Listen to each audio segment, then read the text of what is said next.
Games, Brains A Head-Banging Life with 10 things we love about black metal. Yes, we are finally doing a genre-specific category for this. We've kind of stuck the bands, the occasional one deviating here and there, but we've not done a genre yet.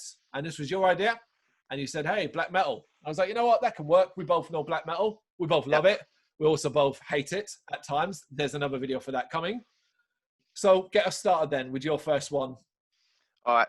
So obviously I suggested this, so that means that it was very, very easy to get to 10. but obviously it wasn't. But it was like, it's luckily a genre that's there's enough opinion about it that it was very easy to get to like 5, 6, 7 on each one without too much thinking. But I'll start off nice and simple on it. And for me, it's really the subgenres of black metal. So speaking about black metal, obviously, is an all-encompassing thing, but away from the traditional side of things, which I know it's all hated by the purists. But some of my favorite music has spawned from the subgenres of it. So symphonic black metal, atmospheric black metal, the folk elements.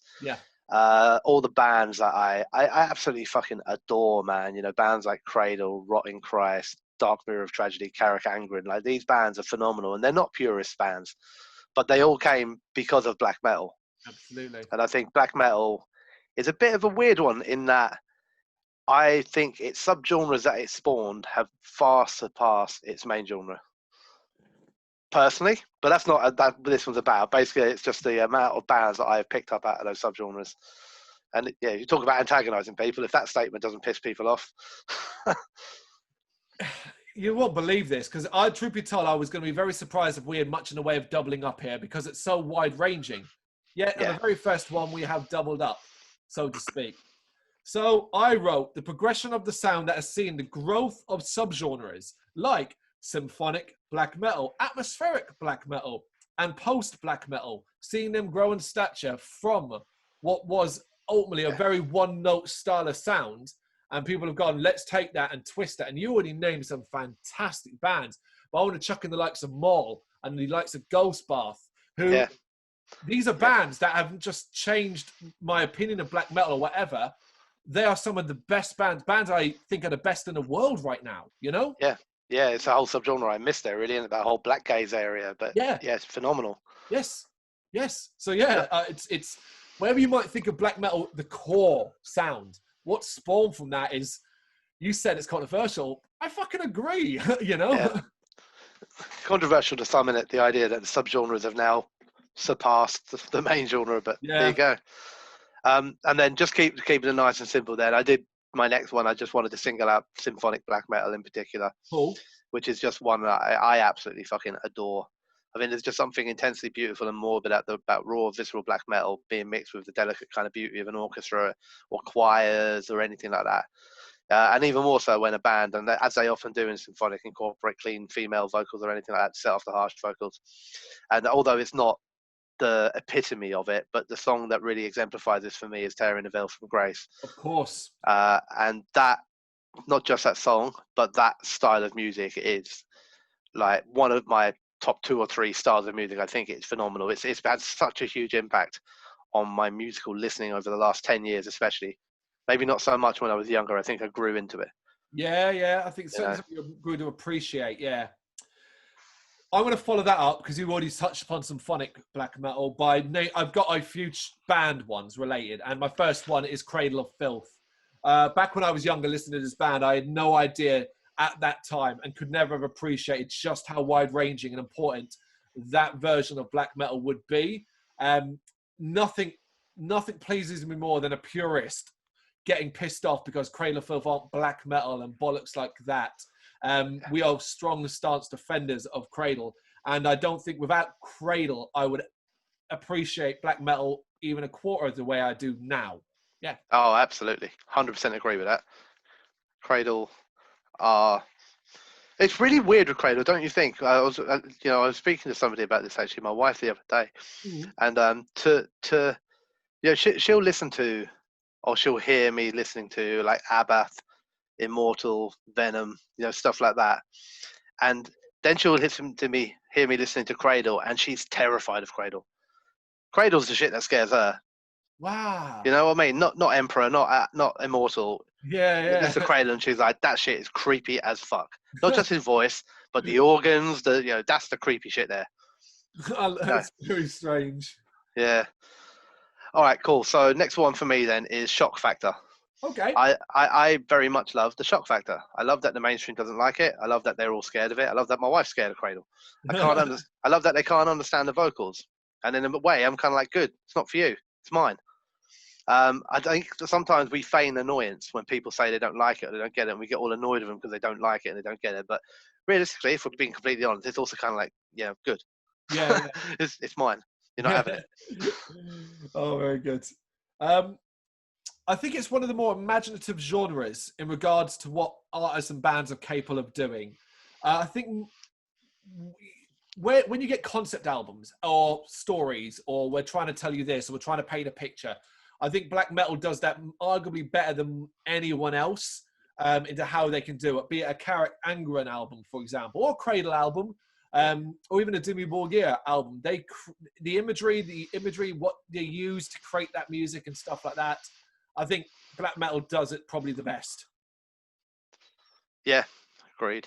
Kind of similar, I guess, it's slightly in a way, but I think black metal is one of the few genres out there that actually sounds like what it is, like what it's meant to be. Cool. It's dark, it's cold, it's raw, it's atmospheric. And traditional black metal, especially recorded in modern times, while they like to pretend that they're in a wintry forest surrounded by fucking orcs or direwolves or some shit like that while you're listening to the music, well, really, we know they're sitting in like a nice polished studio with a latte, no fucking corpse paint on. Yep. But you listen to that music and you are transported there. You can actually believe it. It has the ability to pick you up and drop you in a forest in Norway outside a burning church or something like that. And they really convey what they are brilliantly, I think, black metal bands. I agree. Many times when I listen to something that's designed to almost chill or make you cold, I always sort of try and use a terminology that you can feel the wind in your neck and stuff like that. Yeah. It does work. So whereas many other subgenres cross over, for me, classic black metal is incredibly easy still to identify. It's one where the likes of Here and Immortal, Darkthrall, Mayhem, they start playing and you know exactly who it is. It's a very distinct sound. There's none of this confusion. When someone will call themselves, oh, we're progressive metalcore, degen, technical metal, and all that, but with all these other elements, you don't really get that with black metal. If someone says, oh, yeah, we play black metal, you're going to know what it is. Yeah. Yeah. Yeah, and that kind of leads into my next one, which is just like there's a bit of safety around black metal. I think of all the genres in metal, there's a relative safety in regards to them suddenly switching sound. True. It's very unlikely Abba will suddenly release a ballad under his name, or Rotting Christ will incorporate a bit of rap in the next album. Most genres will tiptoe, into other genres at some point. They tend to, at some point they'll hit that 4, 5, 6 album mark, and they go, we need to expand. Yeah. I think with black metal, they're so far away from the mainstream that even if they branch out, they're still miles away.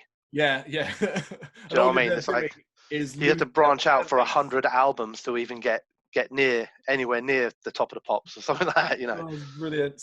Oh, very good. Oh, I'm going to get to another band. This time I'm mentioning Dimmu Borgir. While I'm not that big of a fan these days, at the time when I first discovered them, they were such an influence on my more than Cradle, because Cradle I didn't get and I didn't really listen to. It wasn't until I was watching Kerrang! And it's weird how this one thing sticks in my head.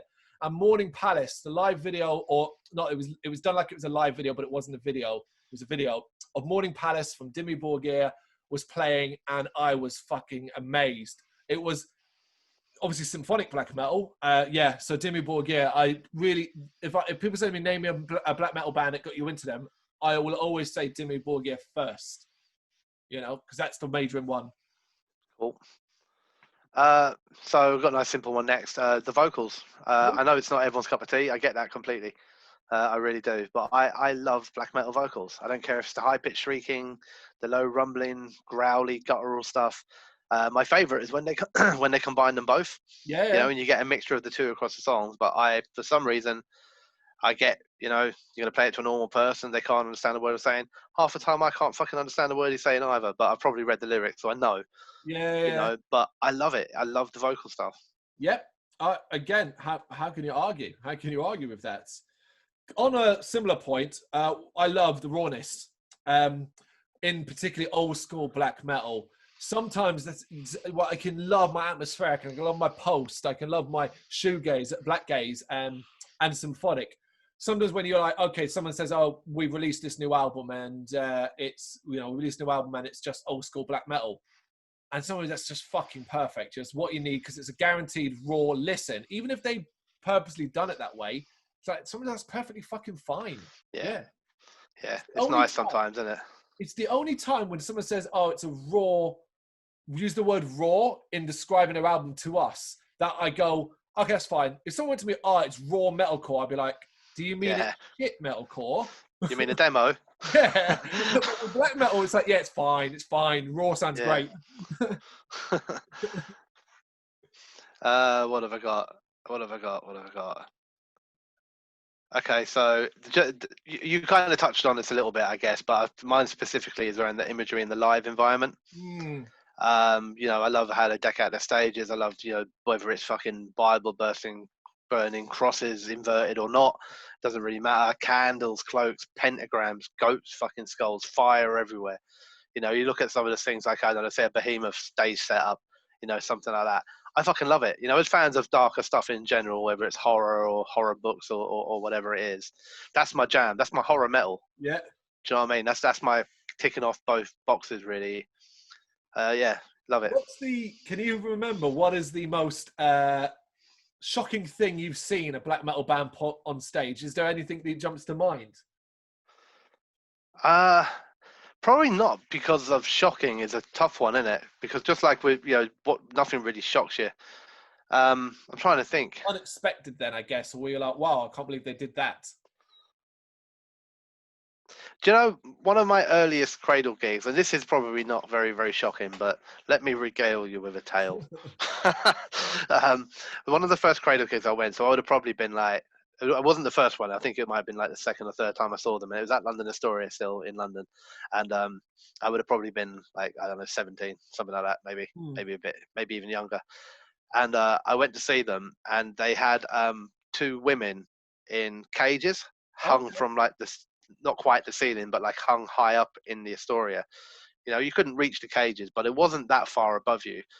And they had like, I don't know, that one was wearing like just a pair of leather pants, and the other one was wearing, like a leather nipple tassels and something else, basically like seductive, devilish vampire strippers, because it would have been Cruelty and the Beast sort of era. Oh, yeah.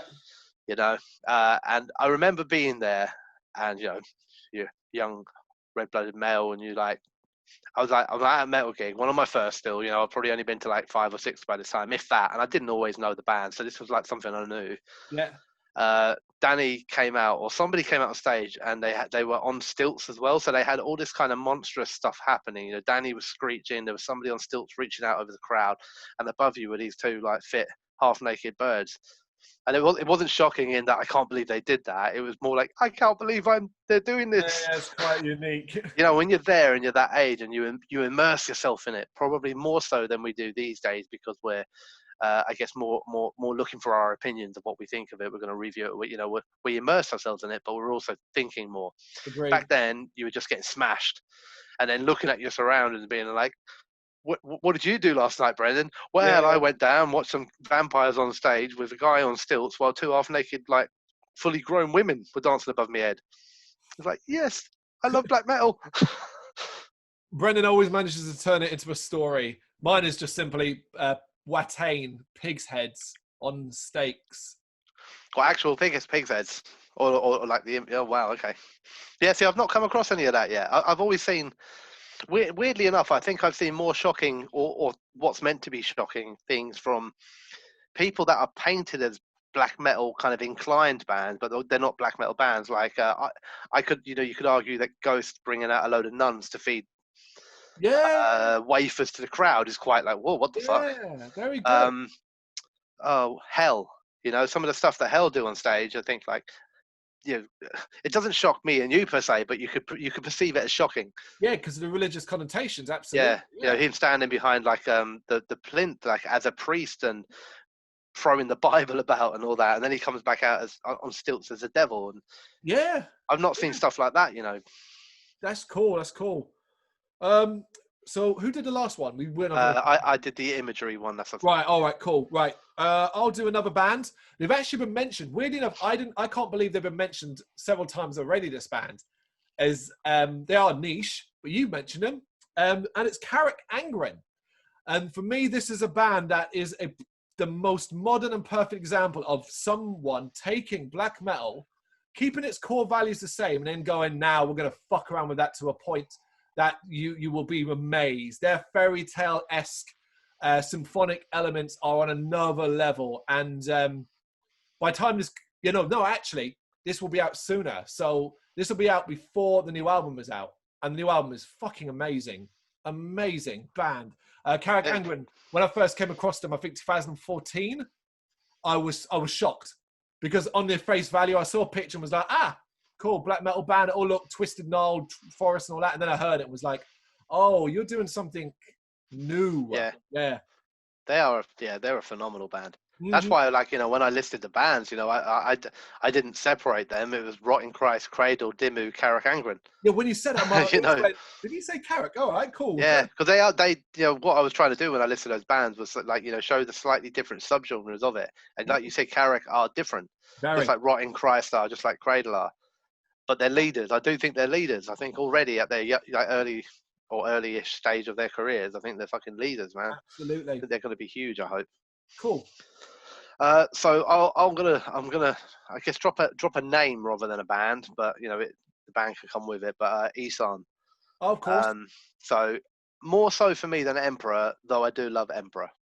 Okay, so this isn't a slight to Emperor, but more important to metal for me is that black metal gave us Isan. Mm-hmm.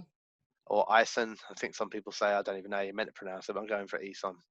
And I just think this guy is just an icon of heavy music, really. That now it's more than just an icon of black metal. Yeah. But that's where it started, whether it's Emperor, his solo stuff, his work composing and producing other metal albums, everything that he does. He's just one of the most influential metal frontmen still alive and a genuine living legend. And it all comes from him being a kid one day and loving black metal and deciding he wanted to start a band that went on to become Emperor, that are so influential on our scene that with just 3 albums under their belt, when was the last album by Emperor released? Were we talking 20 years? Longer? 2001 maybe? That they're still, the word of Emperor playing anywhere is greeted with sellouts. Yep. And they're still headliners. Yep. It's phenomenal. It's phenomenal what that band has done, but it's more than just that band because it's him, really. Yeah. Oh, absolutely. Yeah, I mean, I did what I am going to touch briefly on Emperor, but more as a group thing more than anything else. And it's basically for such a niche genre, it's wonderful to see, even in black metal, see several bands having reached heights to the point where they're almost not quite mainstream because it's not on mainstream music, but they've got more mainstream worth in that they're known. And we're talking about the likes of Dimmu, Emperor, Satyricon, are 3 that I picked and were like, yeah, those are bands that when they're at festivals, if they're not headlining, they're subbing and stuff like that. And that's incredible for such a niche genre. Yeah, it is, yeah. You probably add Behemoth to that list now as well. There's a reason why I've left Behemoth off that list. There's a reason. You've got another one. Yeah. Sorry. All right, so what have I got left? I don't think these are purposely argumentative, but this is true. So I really like black metal because it's less political. Okay. I think while I have no issues with bands making political statements, that is part of what metal is. I completely accept that and I'm okay with it. Yep. But I do love how black metal tends to veer away from politics directly.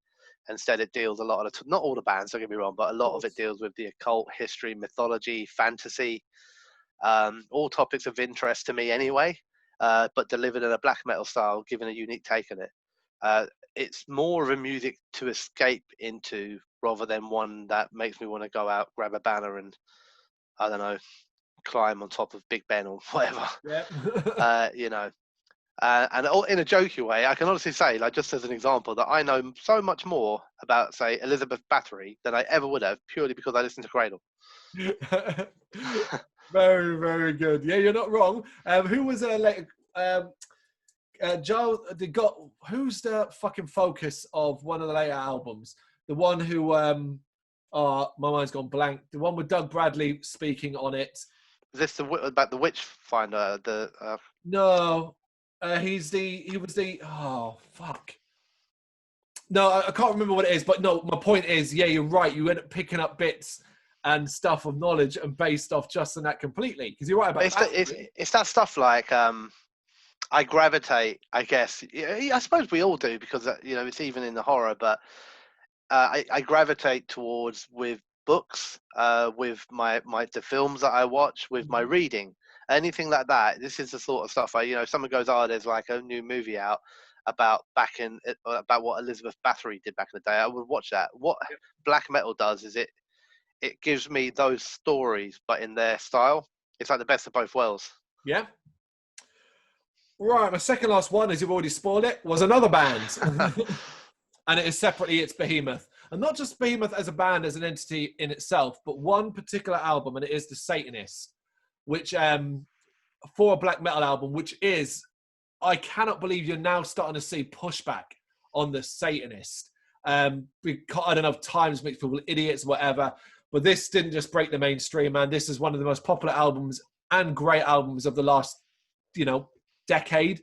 As for taking black metal and pushing it into the mainstream without really changing that much about themselves at all. That's what I was going to say. Incredible. It was picked up by the mainstream rather than Behemoth did anything different to try and make them. Yeah. And it's a bit sad, really, because that's really where the pushback comes from. Yeah. Oh, damn you, how dare you be successful? We don't like you anymore. Yeah. But yeah, it's an amazing album. It really is. And you don't have to be a black metal fan to appreciate it. I would imagine The Satanist in years to come being many, many people's gateway band into the darker side of metal. I agree. I think it's going to go down as one of the most influential ones. Yeah. Cool. Okay, so my last one. I like the fact that black metal pisses off religious people. There we go. We get one just to get the down votes on the YouTube videos. Watching. Yeah, so my personal feelings of religion, I have a strong dislike for all forms of organised religion, so I take great pleasure in anything that pisses off the nutters. While many black metal bands can also hold true to their own faith, whether it's paganism, atheism, Satanism, or whatever it might be, it certainly isn't organised, and often black metal is used more to oppose and create debate around religion. Yep. Rather than somebody trying to, swallow you up in their views, And I love it for that. Wonderfully put. Unfortunately, mine is not as succinct as that. It is simply, ultimately, I consider black metal to be, if not the one of the most influential genres that moved me away from nu metal into a heavier sound. I've always tried to work out where the link changed, and the best I can come up with is, okay, there was the early Cradle albums, and then there was Dimmy Borgir. And it's like, I'm sure I'm probably missing some stuff in between, but that's my major memory. So I have to hold black metal in high regard for being like, okay, time for something new, something heavier, and this is what I found. Yeah, it does change it as well. It is very once you become a lover of black metal, whether it's the commercially side Cradle of Filth or something heavy or a symphonic or whatever it might be, I do think it's that new listening that waters down the old stuff. You know what I mean? It's very hard to listen to, I don't know, something like Midian and then go back and listen to Mudvayne and go, yeah, Mudvayne's good. Yeah. You know what I mean? It's like, it's evolution. Mudvayne are taking a kicking, man. Yeah, sorry, Mudvayne. I'm sure you didn't mean it. But, it's just that sort of thing, isn't it? You go you listen to, I don't know, Tearing the Veil from Grace. What is it, 8.5, 9-minute song that is structured in such a way that you do get transported on this journey and you live and breathe every minute of it, and it'll stick in your mind. It's a song that you'll play 15, 20, 25 years later, you'll still play it, and happily. Yeah. And it's very hard I don't think you can be a fan of that sort of stuff and stay a fan of, I'd say, nu metal, for example, because I think once you hear that, it makes you realize that nu metal isn't this well-structured music. It isn't brilliant. It isn't as immensely talented or anything like that. Black metal killed nu metal. There you go. Heard it here.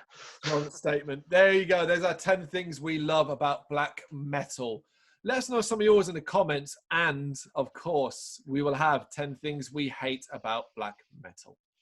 Thank you very much for watching. You can check us out on gbhbl.com as well as on Facebook, Instagram, Twitter and Tumblr. Go to Patreon and help us out over there. That's patreon.com/gbhbl, as well as Big Cartel, where you can find some of our merchandise. We have a podcast running on SoundCloud and Apple Podcasts. And of course, if you like this video, do us a favour, hit the subscribe button and help the channel grow. Games, horror and heavy metal. What else is life for?